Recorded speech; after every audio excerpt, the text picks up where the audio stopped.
the primary clue given to man for revealing the mysteries of the universe. Light that often comes from a place so distant that it left its source long before the Earth existed. Light that has sometimes been traveling so long in space that whatever gave it birth no longer exists. Light from the stars and from our sun. Light reflected from our moon and the planets. Light which science has learned to gather, bend, break, polarize, amplify, refract. And other radiations too which cannot be seen. X-rays, ultraviolet, infrared rays, and radio waves. All gathered, measured, recorded, charted. Each portion of light fitting into the mosaic of a great mystery. The gathering of the clues, the fitting together of the pieces, is an ancient work, the science of astronomy.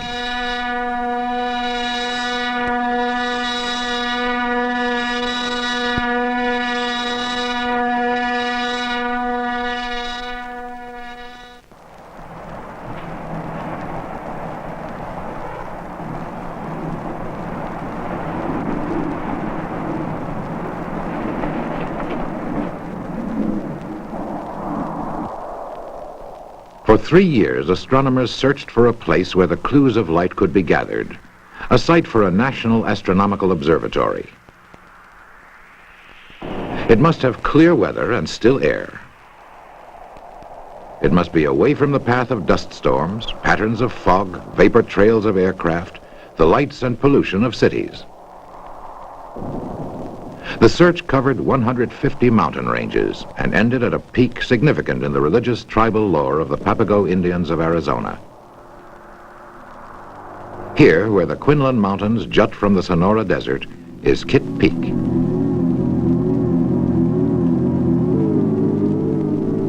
Here, the Papagos agreed to lease to the astronomers a place to study the skies. For the astronomer's quest is in keeping with ancient Indian tradition, a search for answers which people of every time and every culture have asked. What is the universe? How did it all begin? How will it end?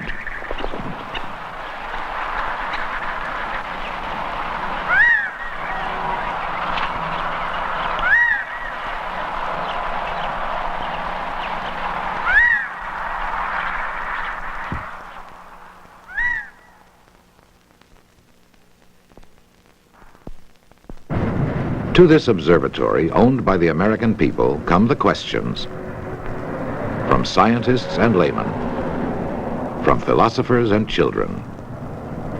Questions from every part of the world. Do you predict excessive flare activity for the coming week? What mirror support system do you recommend? Was there magnetic activity preceding the flare? Would you send drawings of the interferometer? Is it an off-axis paraboloid or spheroid? Would you please send photographs of the solar telescope? Well, when is solar maximum? What's a star made out of? And how do you support this theory? Will multiple scattering affect the polarization? What makes the sky blue? Why couldn't we use a classical petrol, like this? The whole problem is, where is the continuum? The answers lie in the forces above us. Past and present events affect our understanding of the entire universe.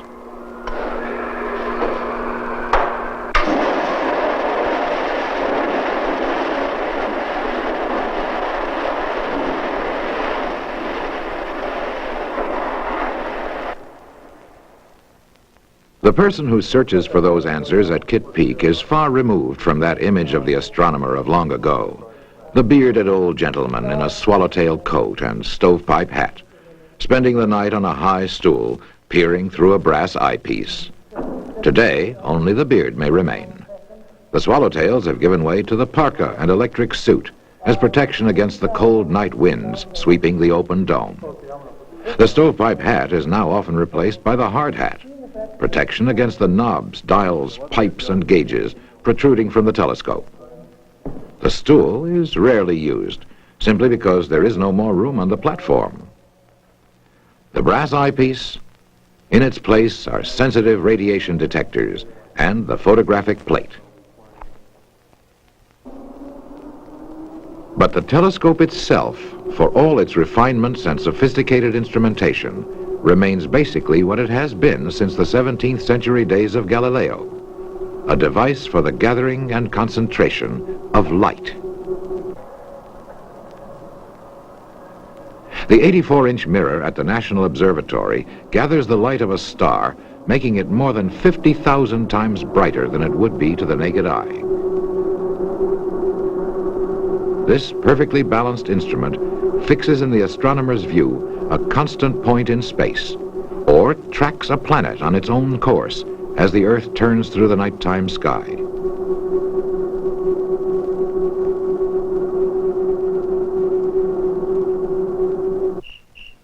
This and a half-dozen other stellar telescopes reach out from Kitt Peak for light from distant space.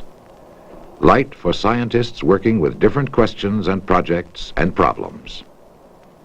In keeping with the purpose of the observatory, most of the viewing time is assigned to visiting astronomers. And Kitt Peak maintains funds to provide financial assistance to astronomers and qualified graduate students.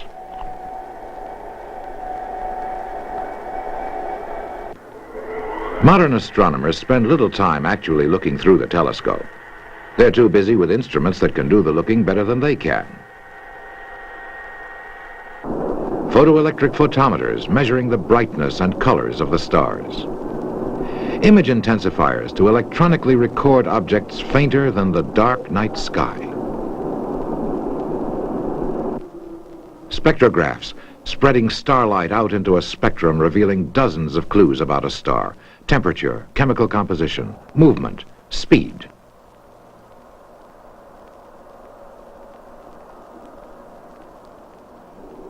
Much of the data from these telescopes is automatically read into computers, available for immediate readout or for later analysis with the observatory's central computer, making calculations in an instant that would take months of human mathematical labor. More important, the computer performs calculations so complex that they would be impossible to do by hand, regardless of how many years of labor were devoted to them.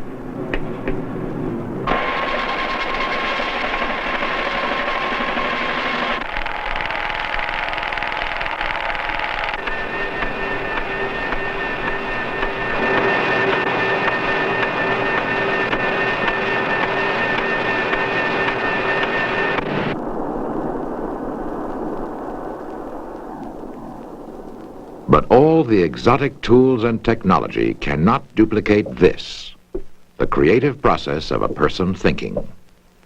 And this is what much of astronomy is about. For there is a time when one must stare at the ceiling instead of the stars. Theorizing, interpreting, reasoning, speculating, probing the outer reaches of human knowledge in the laboratory of space so vast that mere instruments cannot cope with it.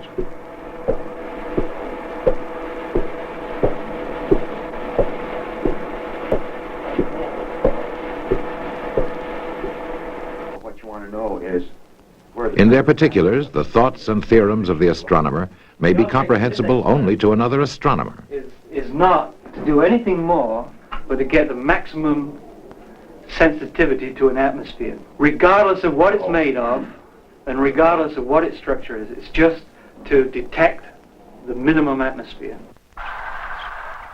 Why would a person dedicate his life to studying the sky? The answer is very basic. It is in our nature to be curious, to try to push beyond the frontiers of understanding. Scientists travel beyond simple curiosity and find themselves on a journey marked by questions of time, of space, of the nature of existence. Questions which have marked the entire history of human thought. These are people who do not know where their search will lead them. They can only be certain that theirs is a quest without end. Two astronomers reflect on their work and their lives. All the techniques we have today. Yes, that frightens me, but I suppose it's really all right. Observations from space and large radio telescopes, and indeed the beautiful equipment we have here in Kitt Peak, have to keep all theorists on their toes. But after all, that's how we develop our understanding of the universe. Despite all these techniques, that's the real exciting thing about astronomy, to understand more about the universe. The greatest rewards that I've ever experienced have been the moments when I thought I knew something that no one else had yet discovered. I sometimes think that we really can indeed learn about the secrets of the universe. It's certainly, sometimes one feels very discouraged, but even in our lifetime, I think that we may get the answers to some of the large questions that have been asked and puzzled people for a long time.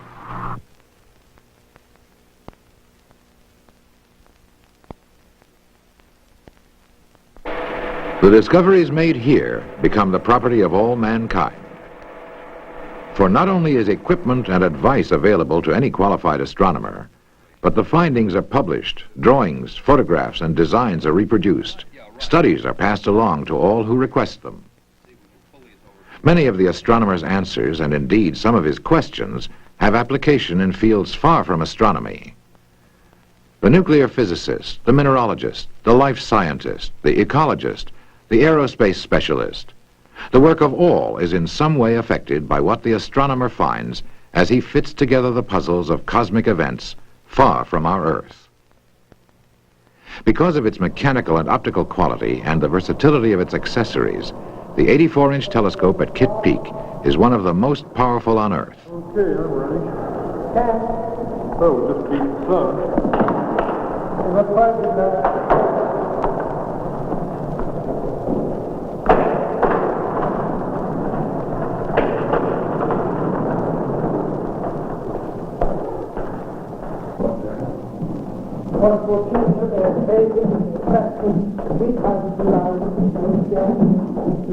The next time we come up, I'd also like to re-examine. As powerful as this telescope is, it's dwarfed by the new giant on the crest of Kitt Peak.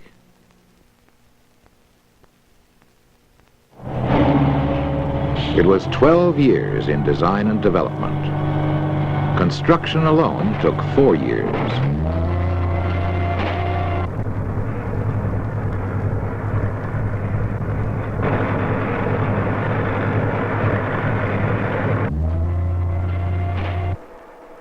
Kitt Peak's own engineers designed many of the complex auxiliary instruments.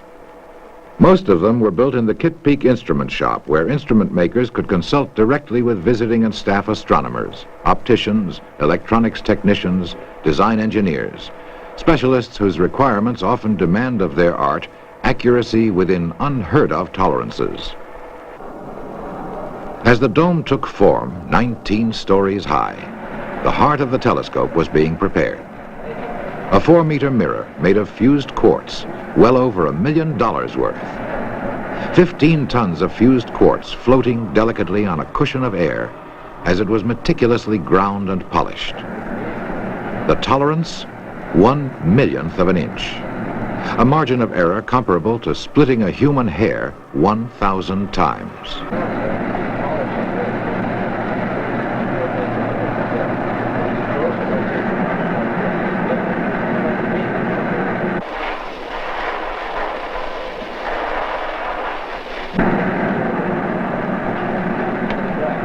Three years of slow, painstaking, precise work before the mirror was ready to gather light from distant stars.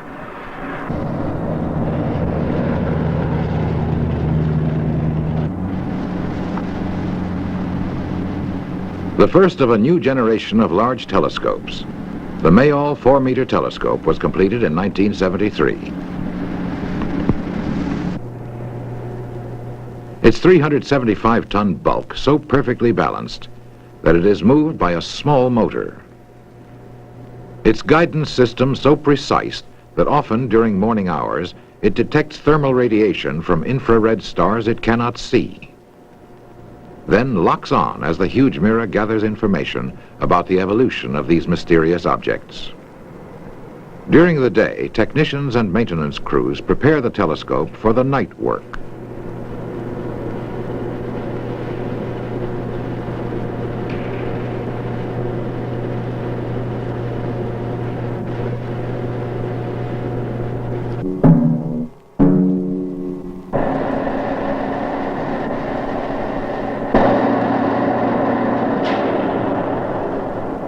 When the astronomer enters the prime focus cage, he becomes part of the telescope itself.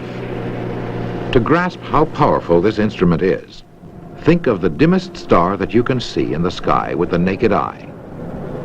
The astronomer with this telescope can detect and study objects more than 4 million times as faint. Okay, let me know when you're ready to start. Okay, starting.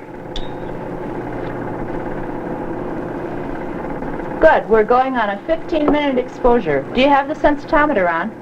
Yes, sensitometer is on with an aperture of 0.8. Okay, and what filter are you using? It's a GG495. Fine.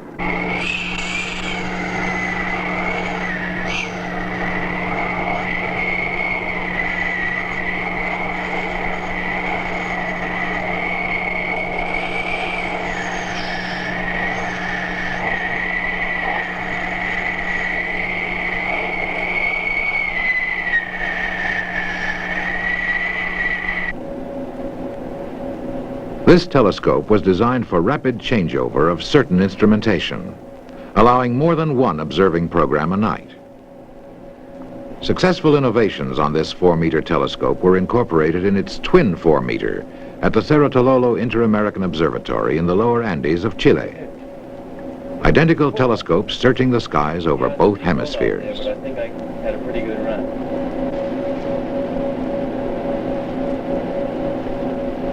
What is seen through the telescope is often spectacular, but advanced electronic equipment can reveal unseen clues in a photograph, giving each kind of information a distinguishing color, revealing to the astronomer details his eyes alone could not detect.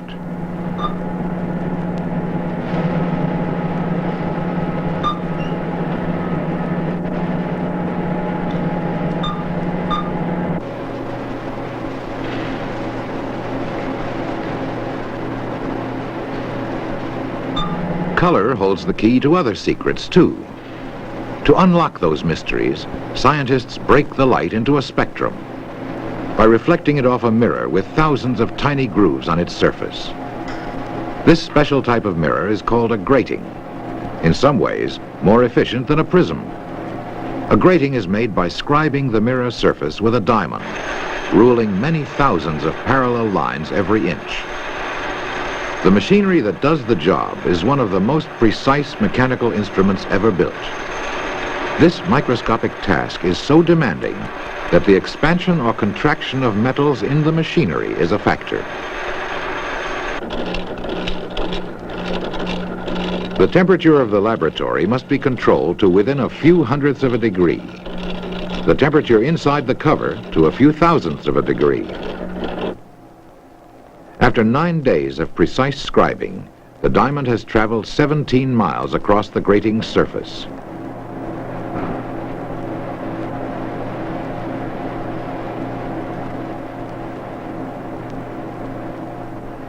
Laser beams are bounced off the grating for a final check to see how precisely each groove reflects light.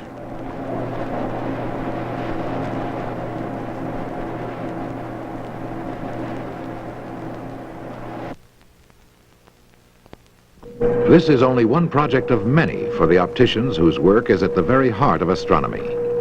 Here, in the most complete optical shop known to astronomical science, technicians are constantly experimenting, designing, testing, working on new methods for gathering and analyzing light.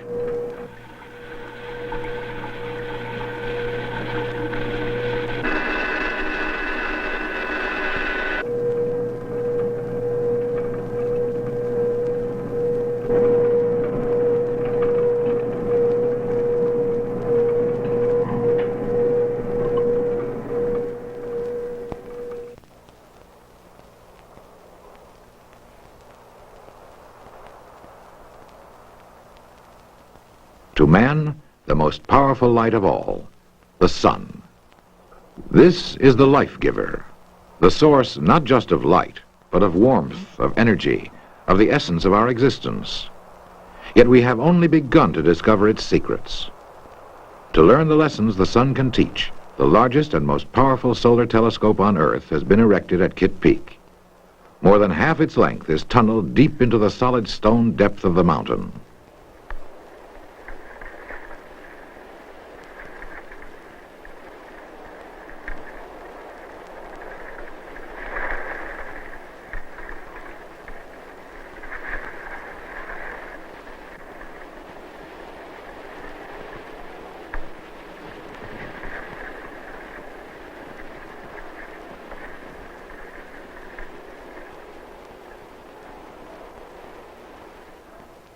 Sunlight. To us, 10 billion times brighter than the brightest star. At the big solar telescope, a series of mirrors gathers the sun's image, brings it deep underground, and places it on a table. Here, the sun is analyzed, the mysteries probed, the lessons learned. All from an image which comes to us from 150 million kilometers away, a point so distant by earthly standards that it takes 8 minutes just for the light to reach Earth. As a typical star, the sun can tell us much about all stars. And more, too, for the sun's energy affects nearly every form of activity on the planets, including the Earth. Heath, I think the air mass is getting a little large. Maybe we ought to start switching over to something a little further in the red. That's all right. Speed's still pretty good. Yeah, it's up to 2.0 now.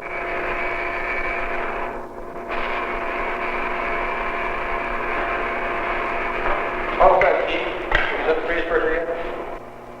You just want the OG3 on that one, then, Keith? The spectrograph breaks up sunlight into its component parts, a spectrum. Astronomers make minute studies of each portion of the spectrum and of the narrow dark lines that cross the background of color. Something less than 4 millionths per step. These stripes, called Fraunhofer lines, are the signatures of elements in the sun. By studying them, the astronomer can discover what the sun or a star is made of.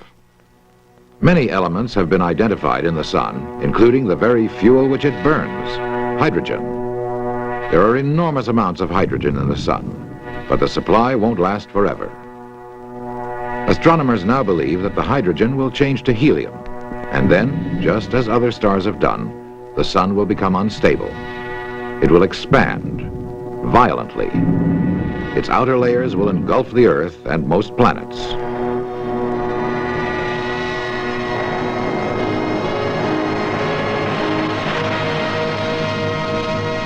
Finally, it will cool. Cool and contract. Cool and contract. Cool and contract. But that is not likely to happen for 5 billion years.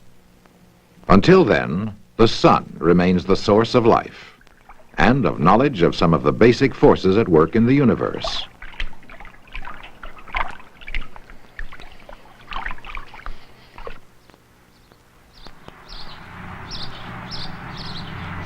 A picture that no human eye will ever see. The magnetic fields of the sun. And that is the primary purpose of this telescope, to learn more about magnetic activity on the sun. A mirror reflects the sun down the tower and through vacuum tanks, minimizing effects of atmospheric disturbances. By mapping the constantly shifting magnetic fields, daily photographs from the vacuum telescope help to direct solar observations by Skylab astronauts. Now, photographs are transmitted by facsimile machine to scientists who are attempting to predict solar flares. Those mysterious magnetic disturbances that garble radio and television transmission here on Earth and pose a major problem to space missions.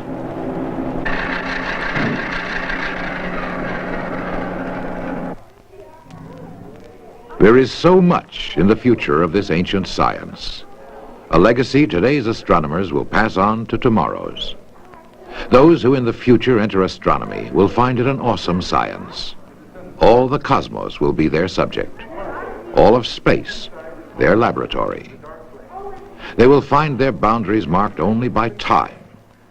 Time stretching back to the unknown. Time stretching forward, perhaps into infinity. When I was a young kid still in grade school, I used to read any science book I could get my hands on. And even then I knew that I wanted to be an astronomer.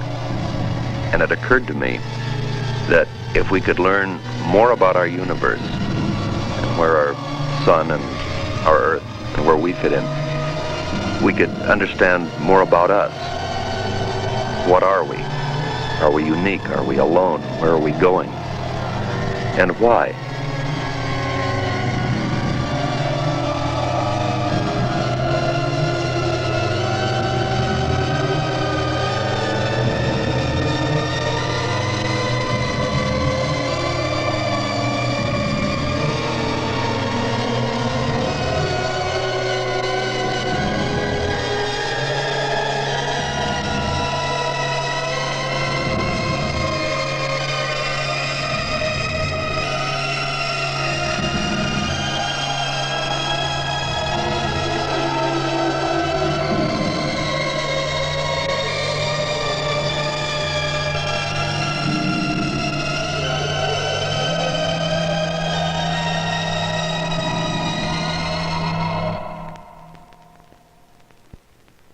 Produced by the Association of Universities for Research in Astronomy under contract to the National Science Foundation.